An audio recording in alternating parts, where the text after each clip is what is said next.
இப்போ யூதாஸ் எப்படி செத்தான்? நாண்டு கொண்டு செத்தான். தூக்கு போட்டு மாட்டி வானத்துக்கு பூமிக்கு நடுவில் தொங்கினான். ஏன் அவன் தொங்கினான் தெரியுமா? அவன் போன இடம் ராங் பிளேஸ். ஒரு நாள் ராத்திரியில் 2 பேரும் தப்பு பண்றாங்க. யூதாஸும் பண்றாரு, பேதுருவும் பண்றாரு.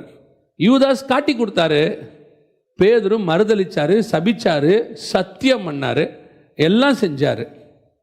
ஆனால் யூதாஸ் எங்கே போனான்? அதை சரி பண்றதுக்கு ஆசாரியர்கிட்ட போனான். ஆனா பேதுரு எங்க போனாரு?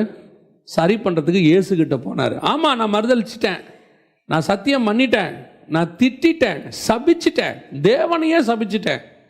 ஆனாலும் என்னை மீட்கிற இடம் ஒன்று இருக்கிறது. என் தலைச்சீராவை நான் ரெடி பண்றதுக்கு ஒரே ஒரு இடம் தான் இருக்கு, அது தேவனுடைய சமூகம் மட்டும்தான். அங்க போனா தான் சரி பண்ண முடியும், இல்லைன்னா சரி பண்ண முடியாது.